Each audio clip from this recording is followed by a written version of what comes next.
好，咁啊，再一次咧歡迎大家。我諗，尤其是喺午飯時候咧去參加呢個環節咧，其實係最適合不過嘅。因為我諗咧陣間今日好開心啦，有 Kelvin 啦同埋 CEO 喺當中。我哋今日講咧就係從廢到寶啊。咁啊，點解呢個環節同我有關呢？因為我哋十月研究所咧係致力咧係推動可持續發展嘅研究啦，同埋討論啦。咁我哋一路都希望咧去拓闊咧大家咧對於可持續發展咧，其實咧當中有好多嘅機遇。當然有挑戰啦。咁所以今日咧好榮幸有兩位嘅嘉賓嚟到當中。咁啊，尤其是咧，我諗啊，大家今日如果食完飯咧，即係會諗啊，你今日晏晝食飯嘅時候咧，有冇任何嘅所謂廢物留低？你必然可能有一啲嘅廚餘啦，可能你嘅飯盒啦，諸如此類。但係呢啲究竟係咪廢物呢？定係可以係一啲寶物呢？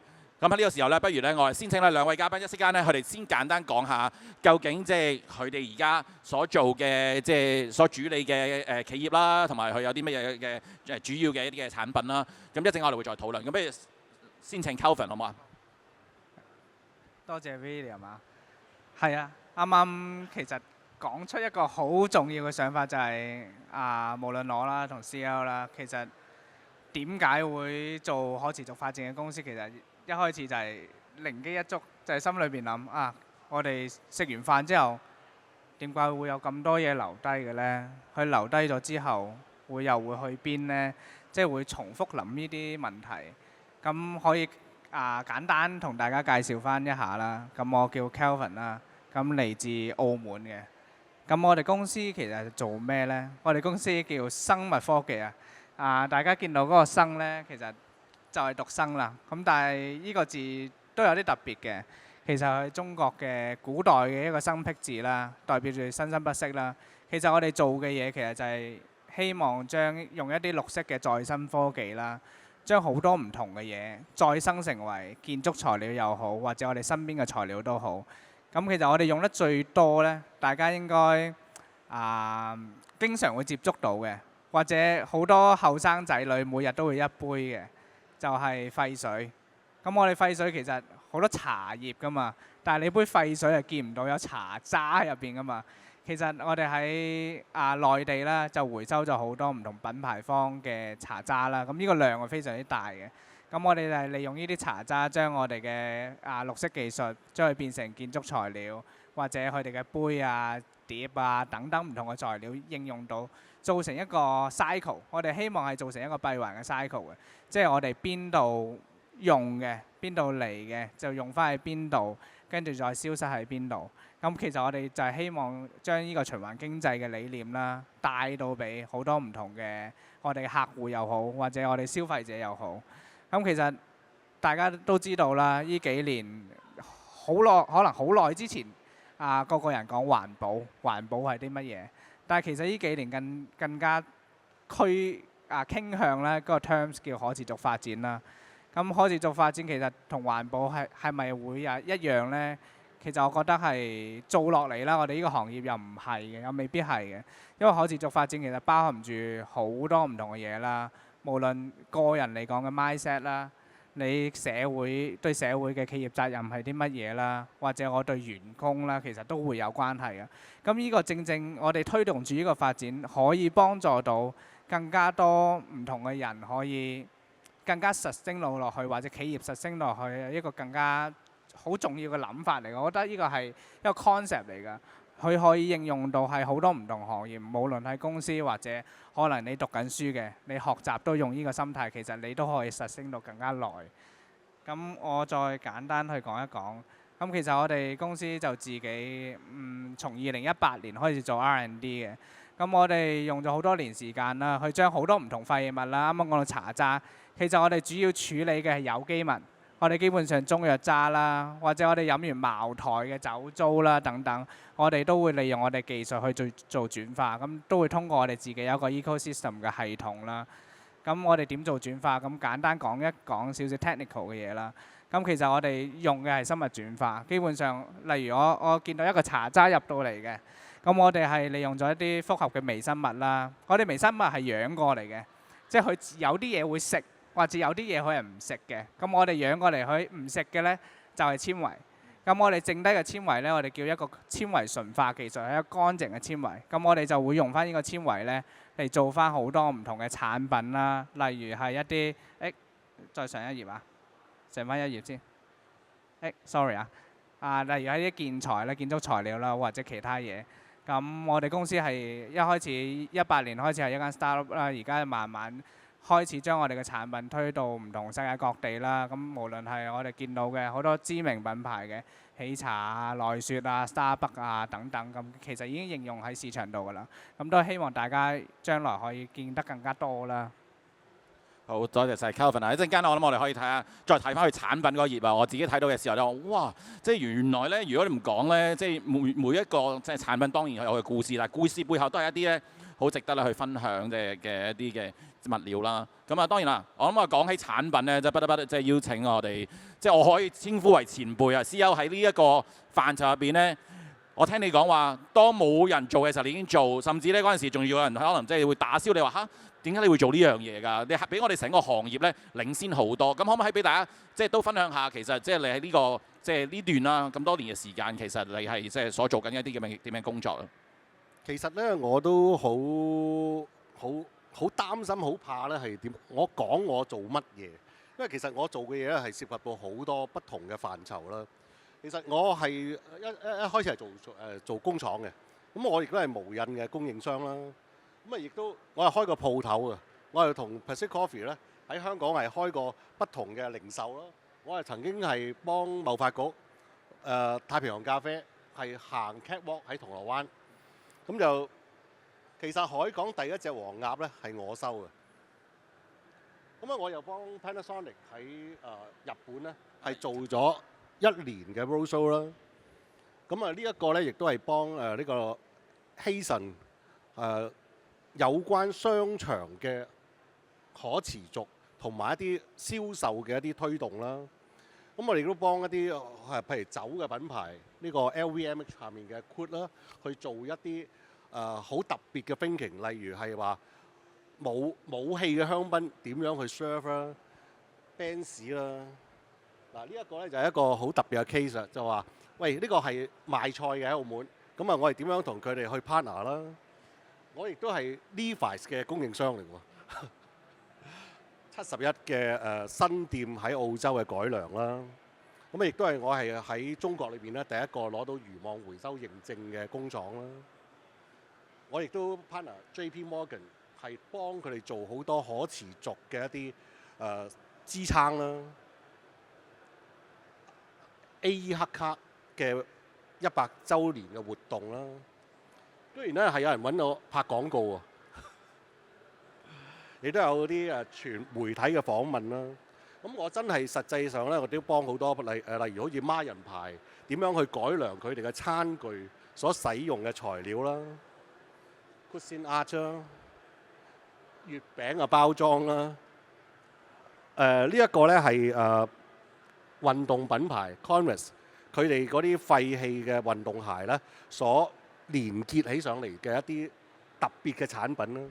咁啊，舊年我亦都幫呢個法國嘅 Avion 咧，係做咗一個有關水樽嘅玻璃鞋嘅一個計劃啦。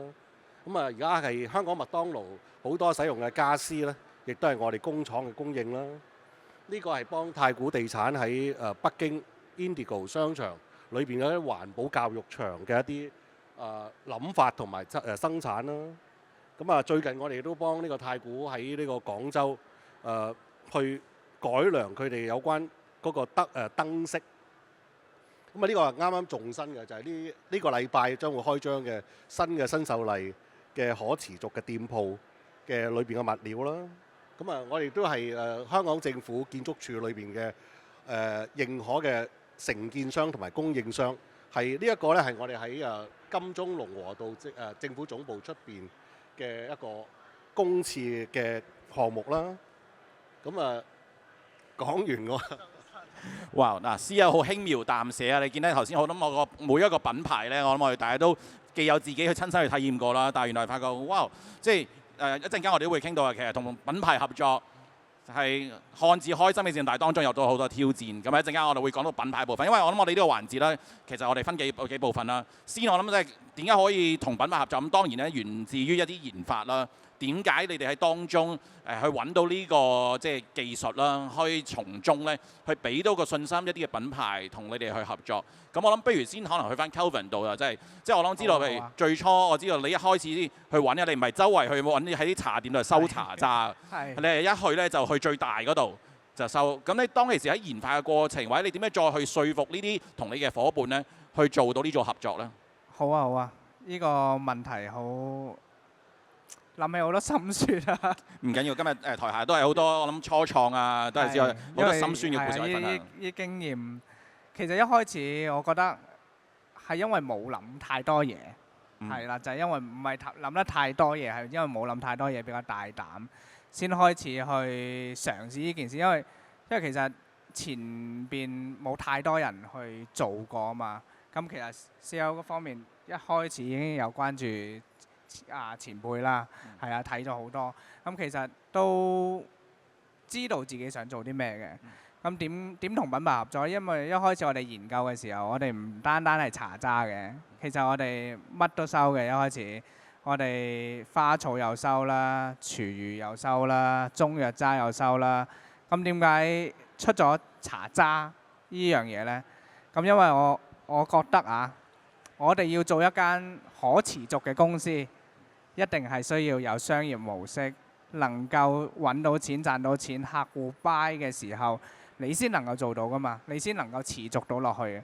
咁所以我覺得茶第一個有幾個天時地利啦。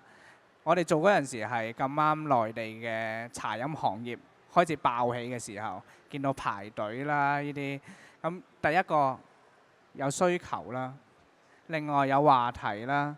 第三個茶呢個我覺得係一個潮流嚟嘅，因為無論係喺中國咁耐嘅茶嘅文化啦，無論係港澳到大陸，其實都係非常之重嘅一個東方文化。到而家新式嘅茶飲行業，其實呢個已經更加年輕化。咁我見到第三個有需求、有市場，咁而家嘅趨勢係可持續發展。咁三個其實係 perfect 㗎咯，因為做一件事一定係一樣嘢好難去推動嘅。咁去思考住呢個方式就，不如就我哋先推用茶渣呢個去試下水溫先。咁所以一開始我哋就直接同喜茶去傾啦。咁其實辛酸嘅就係同喜茶去傾，因為當時喜茶就係比較 top 嘅一個牌子啦。咁我哋 lab 到出嚟嘅嘢係一嚿嚿一團團，好似啲核突嘢啦。咁但係品牌方見到佢又覺得好得意喎，咁又 push 我哋去再去做一啲更加新嘅嘢。咁所以我哋第一個合作就即刻第一個 client 啦，就係同喜茶。咁跟住出咗佢哋嘅一個比較貴嘅周邊啦，嗰個周邊係同藤原浩一齊去合作嘅。咁嗰陣時應該係賣緊699蚊嘅人民幣，佢最貴㗎啦，就係疫情。咁發覺3秒鐘賣晒佢哋，咁夜晚應該炒到2000幾蚊。咁其實我哋覺得呢個係 work 嘅喎，咁開始比較有信心啦。咁先開始其實我哋更加知道品牌方嘅需求係啲乜嘢，到消費者嘅需求。咁我哋再結合埋我哋嘅材料，再結合埋我哋產品。咁呢個先係一個市場需要見到嘅，同埋呢個都會俾到一個機會啦，一個新嘅材料到呢個市場，係呢個機會係好重要嘅。咁雖然講到啦，有危就有機啦。咁呢個機會我哋能夠啱啱我哋傾偈嘅提前準備好，捉得住嘅。咁呢個機會自然我哋就可以係真係會成為我哋嘅一個新嘅板塊咯。明白。嗱 Kelvin 講到好重要一點啦，即係我諗有時都好重要有機遇啦。係啊，咁當然啦，即係我諗我記得 CEO 所講啦，就係可以有好多嘅諗法，但係最緊要係執行。我記得你有喺一個訪問片段當中啦，其實即係我諗市場我好多時候大家有天馬行空嘅想法，但係個執行係你覺得係最重要嘅，即係點樣能夠去做到？咁啊呢個部分 CEO 你覺得即係好多新嘅研發啦，今天，但係即係去到點解你覺得執行嗰部分係咁重要？其實執行咧喺我嚟講咧就係一種每日都面對嘅壓力嚟嘅。因為我哋咧係營運緊工廠，咁工廠嘅營運你係必須要每日都要保持佢係不斷咁運作。咁而你唔可能係話將一間工廠裏邊嘅大部分嘅資源啊，去做實驗噶嘛。咁所以我哋就要有一個叫幾穩陣嘅一個部署啊！如果唔係，我就就算係話我哋嘅研發，我哋下面啲人呢，其實都唔知點跟嘅，因為你今日去做呢樣，聽日去做嗰樣。咁所以我哋其實係亦都係因為逼住咁咧。咁我自己亦都會要去學好多嘢嘅。例如我以前呢，我對塑膠啊，對呢個化工啊，我其實就完全一竅不通嘅。咁我都係要去咁樣參與，因為我話喂，如果我有一啲咁嘅想法嘅時候呢，如果我係能夠去建立到一個並非平面嘅一啲想法嘅時候呢，係容易啲帶我嗰個下面啲人呢係點樣去走落去啊嘛。可唔可以分享一個例子？我啱啱講，我哋有分享啦。啱啱食完晏呢，好多廚餘啊！我知道魚骨即係都好漢子就可以即係真係可以抌啊嘛，冇人食魚骨噶嘛。但係你能夠將魚骨都變成一個產品咯。首先呢，就我哋嗰個思維嗰個闊度呢，好多時候都唔係真係一個叫單向嘅。其實係有一日呢，我喺公司咧收到個電話呢，其實係日本一間建築公司，佢將會喺日本呢係會興建有一座呢有關海洋嘅一個博物館。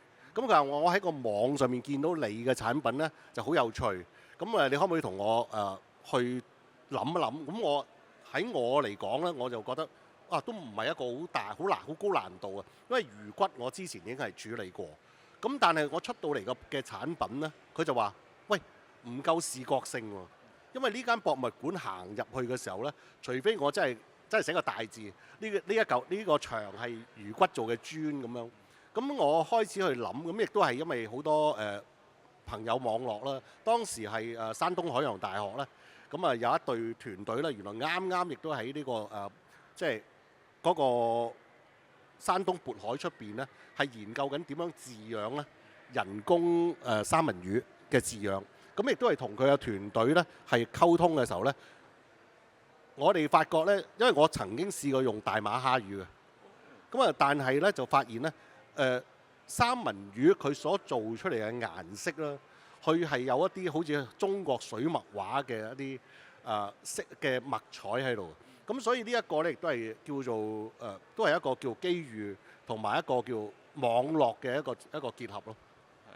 係好似我身上呢，我都要不得不講，我着住件我哋公司做嘅植物染嘅衫，即係我哋都係用一個橡樹五培子咁樣去做染色啦。咁但係我覺得呢個就係當中亦都牽涉頭先你話輕描淡寫，就係好多就係觀察啦、研發啦。咁但係最尾就面向市場點樣去推動，即係我哋唔係做一件半件啊嘛，咁做好多。咁我呢個去到走向市場嘅問題啦，即係我覺得我哋都想請教 Kelvin 啊，即係你哋而家嘅業務啦，即係你從澳門開始啦，咁但係唔單止大灣區，甚至其他地方。如果在座真係有想有啲初創或者中小企想走向多個市場，你有啲乜嘢嘅 tips 想同大家分享？又唔係講 tips，我覺得係鼓勵嚟嘅，係啊，對未來嘅初創又好，年輕人又好，一定係鼓勵去走出去嘅。咁如果呢得唔得播一播播翻我個 PowerPoint 啊？可能有少少 showcase 翻，唔該晒。咁因為其實作為澳門人又好，或者香港人，咁其實呢個地方係好細嘅，真係好細嘅。你對比翻成個世界，咁我哋嘅眼光嘅見識一定係要擴大，因為經過咗咁唔該晒，因為經過咗咁多年啦，咁一開始我係台灣嗰邊去讀書嘅，做嘢嘅，咁翻到嚟澳門其實更加發覺我哋個地方太過狹窄啦。雖然係講緊澳門就島係出晒名㗎啦，係啊，同埋都好賺錢啦。但係唔係我哋未來呢一輩嘅年輕人想要嘅嘢，咁所以先去咗好多唔同地方。咁我哋公司先喺大灣區唔同城市去拓展，無論係深圳又好，我哋東莞又設咗工廠，跟住到香港或者其他地方。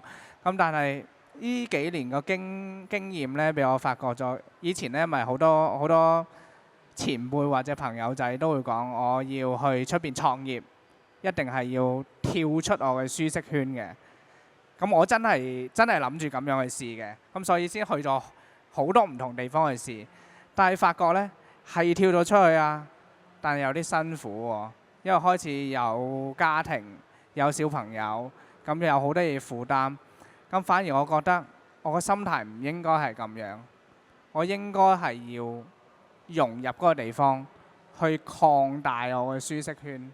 咁所以我而家就收翻係公司嘅分部啦，都係大灣區唔同城市啦。因為而家大灣區1個鐘其實就已經到。咁其實更加俾我感覺，我真係擴大咗，我將我屋企擴大咗，我能夠控制到嘅嘢擴大咗。咁呢個做事咪舒服咯，因為作為一間可持續發展嘅企業，一定係要做得舒服嘅。太過辛苦，你自己都會爆啦，同事都會爆。咁所以我而家以呢個心態去做，咁所以都話鼓勵翻未來想創業嘅人，一定係你要嘗試好多嘢，呢個嘗試係一定要嘅。但係你要去慢慢去平衡翻呢個生活。咁另外就係講翻點樣可以同到唔同嘅一啲品牌啦，或者係企業去合作啦。咁我都覺得好重要嘅一個點就係咪大家呢幾年都講緊 ESG 啊？但係 ESG 佢係咪真係咁重要呢？係咪一個商機呢？或者係佢有啲咩需求呢？咁我更加覺得以前好多人講話上市公司先需要做 ESG， 但係我更加覺得中小企更加需要做，因為我哋未來成個我哋講生態體系係連埋一齊嘅。如果一啲大嘅品牌方佢需要去 green 嘅 supply chain 嘅，咁下邊一定係中小企佢自己嘅 supplier。咁如果都冇辦法去搣到嘅話，咁成個 system 咪唔 green 咯，係啊，所以中小企更加要提早去 prepare 呢件事，先能夠去將我哋未來成個社會生態係好嘅方面去做啊。咁因為如果我哋講到循環經濟，之前一直線性嘅，可能係某啲行業啦，或者某啲企業得益係最多，有啲係最少。但係我哋而家要做一個 balance， 一定係向好嘅方面大家一齊轉，咁先將個餅越做越大啊嘛。咁所以我哋就係用呢個方式去第一個係去培養我哋嘅客戶啦，或者去教育翻我哋消費者，慢慢呢個真係需要時間嘅。咁所以我哋會同佢哋溝通好多，講好多故事，所以我哋一開始就會同好多唔同品牌方去講出我哋唔同嘅理念啊，或者去做好多唔同 POC 嘅嘗試啊，咁就開始去做好多唔同嘅類似我哋而家做緊嘅好多唔同案例啦，用喺好多唔同行業啦，例如係 F&B 嘅行業啦，或者係電子產品行業，我哋都會用到啦，或者建築行業啦。跟住到因為澳門嘛，酒店行業就會用得比較多啦。咁佢哋房間裏邊等等，咁我哋都會試好多唔同嘅嘢。咁試咗出嚟，我哋要思考翻嘅。